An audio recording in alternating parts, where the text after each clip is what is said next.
Welcome to the Spirituality What? Podcast, where we explore the mysteries, joys, and challenges of being spiritual beings navigating our unpredictable human experience we call life here on planet Earth. I'm your friendly guide, Rebecca, ready to jump into our adventure of the day.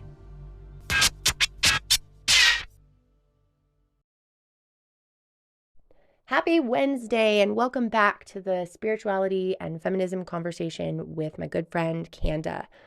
I'm excited today to get into the rest of our episode where we talk a little bit about Kanda's understanding and perspective on spiritual well-being, which does also include spiritual rituals.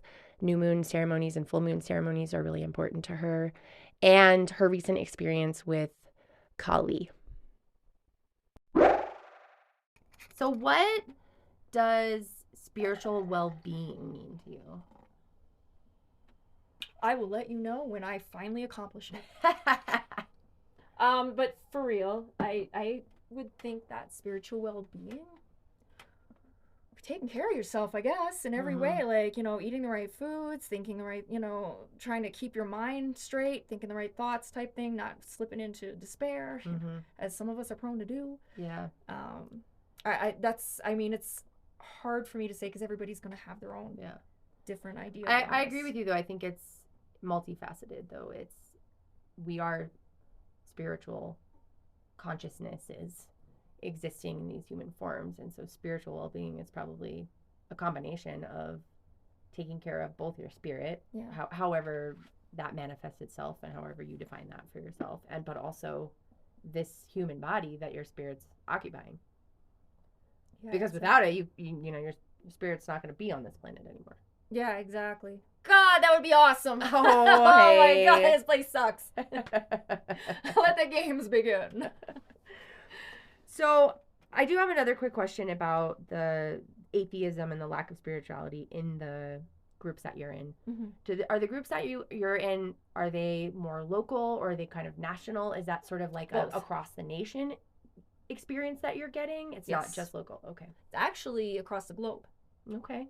I'm part of several organizations, one local, several global, and several national.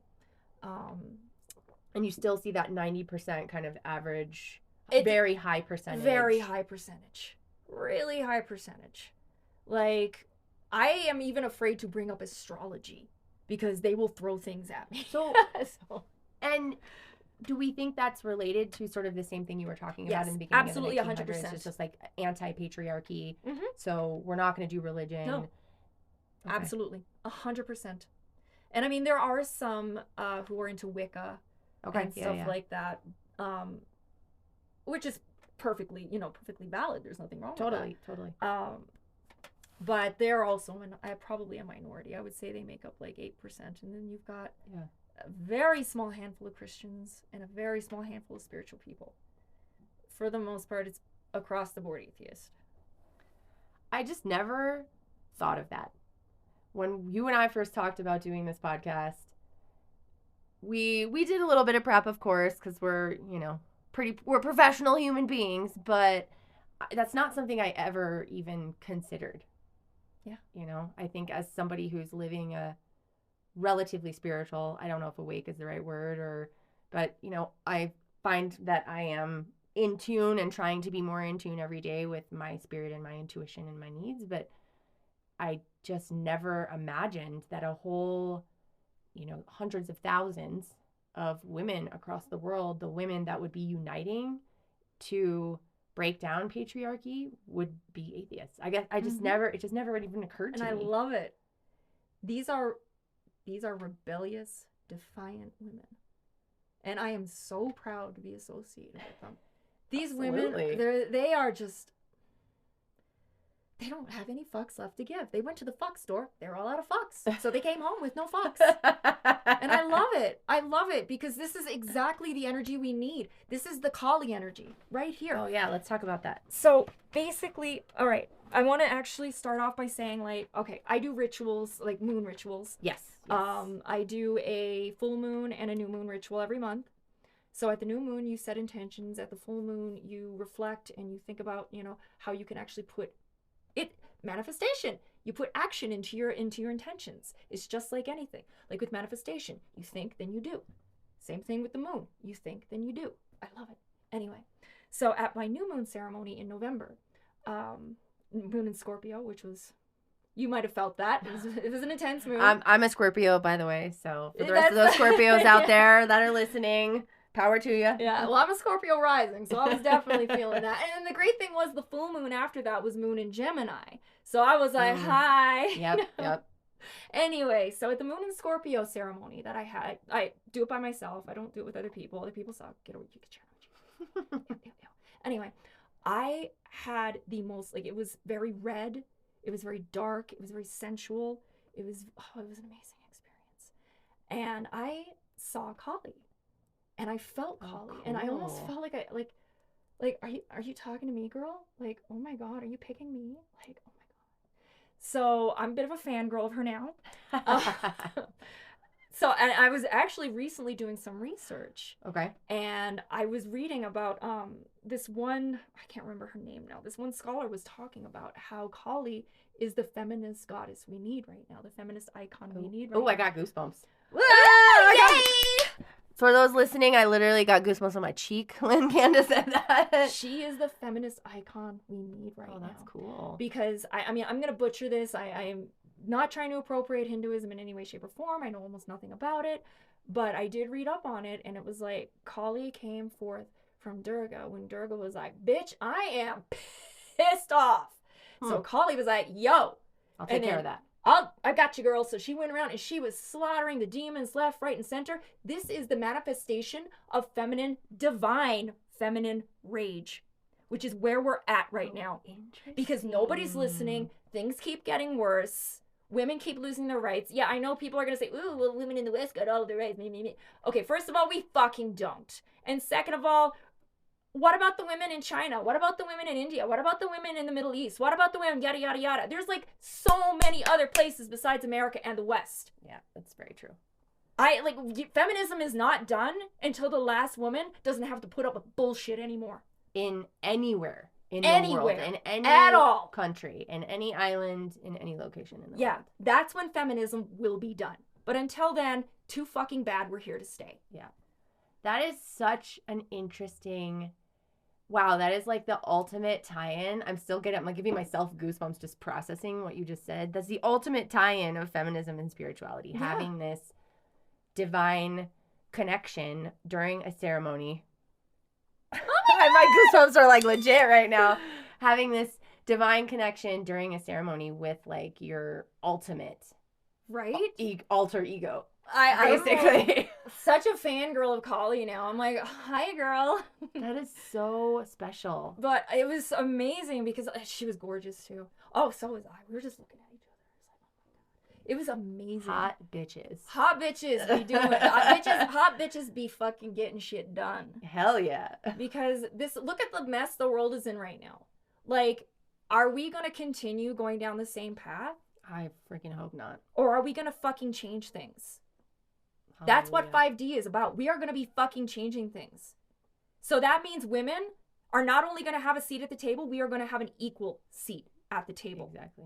If you guys want to make this happen, you're going to be consulting women about this as well. You're not going to be doing it on your own. You're going to be doing it with us because that is unity. Yes. Oh my God, spiritual men piss me off sometimes.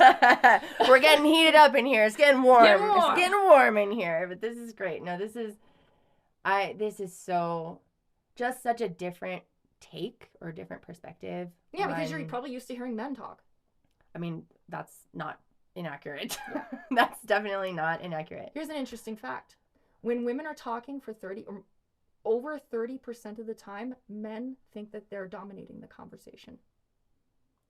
Okay, say that again. So if women talk for more than 30%... Oh, men think that women are talking more than 50% when they only talk more than 30%. When they're only talking 30%. Oh, wow. So if women are talking any more than 30%, it'd be 31%, 32%. I don't know how they get these metrics. That men consider... And I've experienced that. Like, oh my God. Yes, like I've had men tell me like, oh my God, you're talking too much. Shut up. And it's like, Bitch, I said like 2 sentences, and you're like just talking about shit nobody cares about. You're like having a monologue over here. Dude. Yeah, and that's what they do. They think that their words are like pure gold dripping out of their mouths, and it's pure shit, but not necessarily. I think most people have a lot of really interesting things to say. They do. Like, regardless, but... And I would say, so Kanda and I, as I mentioned in the intro, we've been friends for a while. We hang out with a lot of really interesting people who have just a lot of really interesting shit to say in general. Yeah. And I'm not saying that men should shut up. Okay, maybe a little bit. Just, share the table. Take a little bit of a step back. Yes. Take a little bit of perspective. Fucking work on your listening skills. Jesus, like, you guys are supposed to be like fucking helping, like learning the divine feminine. Well, the divine feminine includes listening. So you've mentioned that a couple of times, and I don't know what the background is of everybody that's listening to this podcast. So what is divine feminine? Okay, so everybody, I'm glad you asked that. Everybody has masculine and feminine energy. Everybody. Yes. Everybody. Some people are more comfortable in their masculine, and it could be a man or a woman. It doesn't matter. Man and woman are just your sexed bodies. They do mean a lot because they do contribute to our earthly experiences. Mm-hmm. However, our consciousnesses are unsexed. So the thing is, we both have masculine and feminine qualities. We all have masculine and feminine qualities. So like someone like myself, I consider myself more androgynous. Like I have a very balanced, and I'm very comfortable being balanced in both masculine and feminine energies. Yes. Whereas like some men might be more comfortable with more masculine, or they might be more comfortable with more feminine. Yeah. Same thing for women. Yeah. So when it comes with the divine, I like to call it the divine and wounded, not so much toxic. Because I think toxic is kind of a negative word. Wounded actually is more indicative of what it is. It's a wound. That needs healing. Exactly. So, and it needs tender, loving care and nurturing. It doesn't need, something a little bit harder than that. Exactly. We need to love ourselves just softly and gently. Mm-hmm. So divine feminine are things like, receptivity, creativity, open emotion. Okay, yeah, I think I've heard that before about emotions being very kind of feminine. Yeah. Yes. Energy. Open emotion, wisdom, nurturing. These kind of traits. I can actually give you more of a list. I'm just trying to list them. Yeah, no, that's okay. Yeah, we can definitely include some information in the show notes about divine feminine energy as well. So, and then you have your divine masculine, which is action and protection, leadership. That's so funny. And then you have your wounded. So when the divine feminine, now I'm healing my feminine. My feminine got destroyed throughout my life. So I'm in the process of healing. It's going good. My masculine is holding down the fort. Okay. Doing pretty good. So I'm more in my masculine these days. I don't want it to stay that way forever. Yeah. I think I prefer being balanced. Like I said, yeah. Yeah, I hear you from my perspective. When you listed off just the very few things of divine masculine, totally, I know. Not just that, like I've been learning about Ayurveda, and I'm like a total pitta, like just like getting shit done, and I've literally described myself with processing my emotions so that I process from the top down, from my brain to my mouth and then to my heart, and I'm kind of working on that as well. So I guess I'd be working on my divine feminine as well. Yay! I'm healing mine. I'm actually really good at it, but she got broke. Yeah. She got beat up, so now I'm healing her. Yeah, how does Kali play into that? I'm not sure, because this is still very new. Kali is still very new for me. Now, I mean, I don't know. It's been like I've been getting signs from her for the past like 2 years maybe, but that particular trip that I had, that just it was just no mistaking it. There was no mistaking it. Like, she was like, hey. And I was like, oh my God, really me? How did you, I'm just curious, like when you see a being, do you hear her name is Kali, or you looked up a picture and you were like, oh, that's who I saw? Like, how did you? I just knew. Interesting. Like, you just knew. I just from your consciousness. Yeah, you know what? You just have the same thing, the knowing, you know? Yeah. Like, you just know. Sometimes you just know. You don't know how you know, but you just know. And then you're right, and you're like, oh, God, this stuff is real. Yeah. And you're like, oh, I just want to go back. You were connected to Source, and that's how you knew, because Source knows everything. Right? Exactly. So, exactly. It was pretty awesome. But, yeah. So we did talk a little bit about spiritual well-being. Are those ceremonies fit into your sort of like... God, spiritual practice or your idea of spiritual well-being for yourself. Yeah, because first of all, the moon is very important to me. The moon is amazing because it pulls on us. We're 70% water. It's like 80%, something like that. I don't know. It's high. I'd have to look it up, but it's really high. I mean, she pulls on the tides. And we're like 70 to 80% water. I mean, that makes, yeah. Logical sense. Mm-hmm. So, of course, we feel the effects of the moon. I've always been like obsessed with the moon. I have a Cancer moon, so, you know, it's home ground right there. I'm a very moon person. Okay. But yeah, I like to do the twice a month moon rituals. I've had several very intense drug experiences, hallucinogen experiences in the past 2 months, which you were there. Yeah. Yeah, we are going to talk about psychedelics a little bit on further episodes of this podcast as well. This is like a great first podcast, which I don't think I mentioned at the beginning. This is the first one. We're very excited. Oh, okay, well, let me just give you one bit of advice. Don't put feminism in the title. Because no one will listen to it. Oh, interesting. Okay. I know this from experience. We'll come back. We'll come back to brainstorming put, on the like title. Women and women and spirituality. Yeah. Bitches and spirituality. Oh, I like that. Yeah. Bitches and spirituality. Yes. Oh, do that. That'd be awesome. I like that. What other spiritual or what other practices, I guess, do you have in your spiritual practice other than these kind of room? So the ceremonies? moon rituals and the hallucinogen ceremonies. That's about it. Yeah. I mean, for the most part, my spiritual practice consists of talking to people. Like when I go out and I am, running amok around town or, just out at one of my, feminist protests or activities, I will talk to people. I will talk to people about this kind of stuff. Because just being open. Yeah. Because I don't get embarrassed, so I don't really care what people think of me. Mm-hmm. I mean, think what you want. I mean, if you mouth off to me, you're going to have problems. Yeah, you better watch out. Like, really? You want to do this today? But, no, I'll just talk to people. And while I haven't had a whole lot of luck, I have had luck in one way. And this makes me incredibly, and I do believe, once again, this ties into spirituality. There are so many people who are completely fucking fed up with the left and right system of the political system of this country. Oh, yeah, the just total polar. Yep. Yeah. It's insanity. Why are we fighting each other when we should be fighting the elites? And there's so many people who get this, and I love it. Mm-hmm. Like, this is happening, y'all. This is fucking happening. Like, we're gonna do this. We're really gonna fucking do this. Oh my God, I'm so excited. Yeah, that is a really interesting perspective as well. I wondered, I've just, random musing about what would happen if we had like bipartisan tickets. Oh my God. First of all, we need ranked voting. Yeah. Ranked voting would be really nice. But I also hesitate to say that we can even like continue to work within the system that we have. Yeah. It doesn't work. Well, and based on what you said earlier, right? Like, it's a patriarchal system. Yeah. Built hundreds of years ago. Exactly, to benefit a handful of men at the top. It doesn't benefit men at the bottom or in the middle even. Mm-hmm. It doesn't benefit women, maybe except for the ones at the very, very tippy top.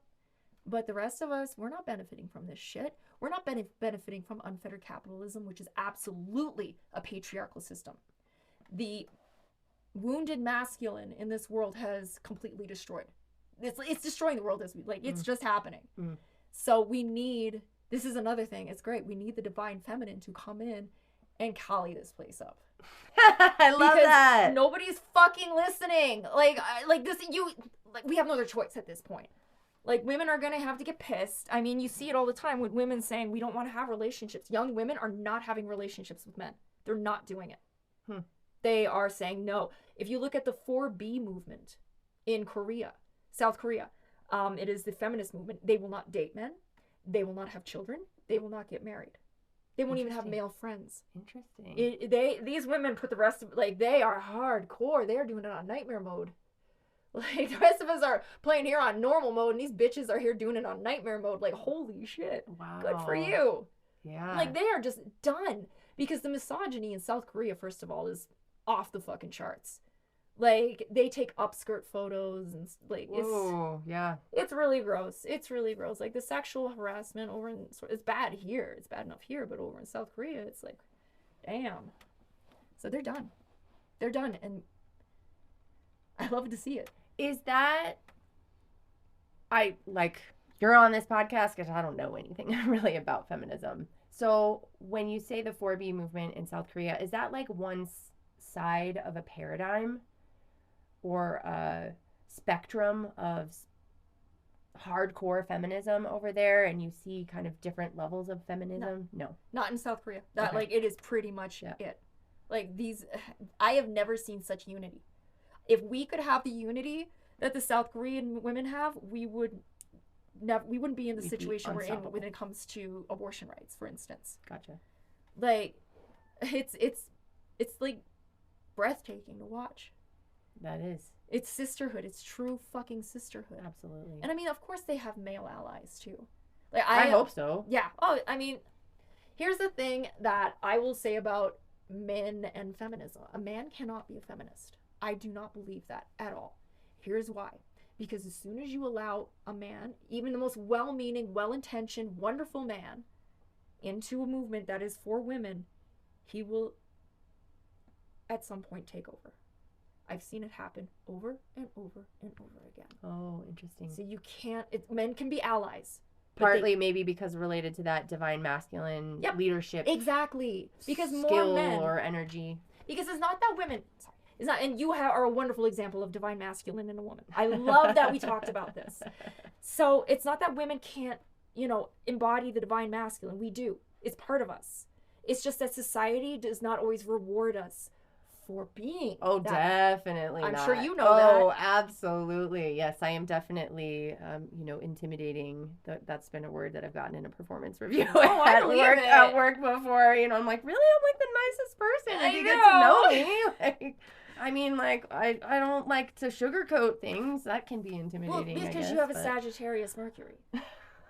And that means you're blunt as fuck, and I love that. That's like true. I love that. I'm a Gemini Mercury, so I totally gel with that. Like, I don't want to guess what you're saying. Just fucking tell me straight up. Yeah, I definitely told people before, like, it's like beating around the bush. I'm like, dude, like, I am like lawn mowing, weed eating through the bush. Like, just there's no bush to beat around. Like, I don't know where the bush even came from. You just right? brute force your way through that bush. That bush didn't exist when you were done. Exactly. But yeah, no, and I love that. Blunt, like, I fucking love blunt people. I love blunt people, period. But blunt women, I have a special place in my heart. Well, you're one of those too. So. Oh, I know. I love it. I try because the thing is, it's like you don't want people to guess what you're saying. You want them to know exactly. Yeah, you want to be crystal clear. Like, why are you being an idiot? Well, and it's like when you say, when it's confusing, when people are like, when you read between the lines, and that's usually when people are like, oh, did you mean to say this when you said that? And I'm like, nope, I didn't say those words. I said what I meant. You're reading in between the lines when there were no lines to read in between anyway, which is on you, not on me. Exactly. Like, we could talk about it, but yeah. I'm just gonna, this is indicative of neurodivergent people. You know that, right? That's hilarious. That should also be another episode. Yeah, right. Neurodivergence and spirituality. There's actually a lot of stuff about that. Yeah. We're bringing up tons of cool ideas here. Yeah. Also, for those listening, if you have any cool ideas, feel free to hit me up on Instagram or shoot me an email. This is a new podcast, so we're just getting things started, but open to kind of what everybody would want to hear about. And if anybody has a problem with anything I say, take it up with me and not with Rebecca. Please, take it up with me. Sisters till the end. Exactly. I like a challenge, and I also like a good fight. So yeah, that's true. That's true. So I feel like we've talked a lot about really cool stuff today. Do you have any final words about feminism or spirituality that you want to kind of leave us with? First of all, this entire topic I feel could be a podcast in and of itself. Oh, like a whole series. Yeah. There is just so much that I wanted to cover, but I would be here for about 5 hours, and you would lose all your listeners, and kick me out of your house, and I'm sitting there crying.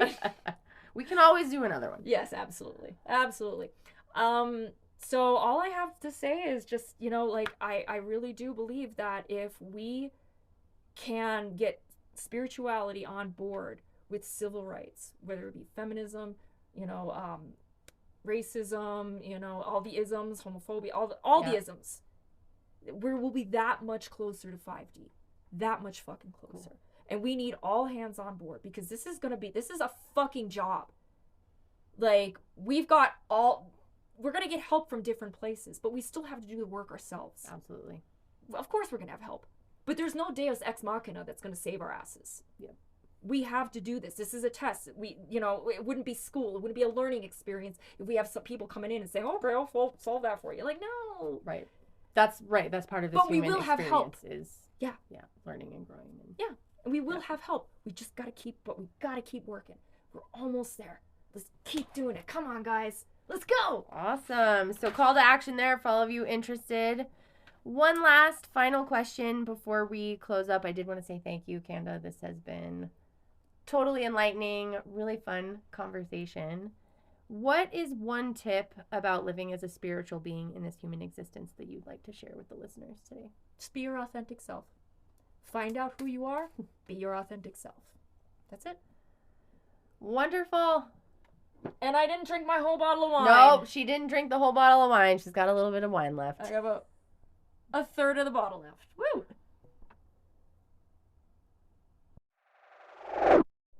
Wow, what a fun and entertaining conversation.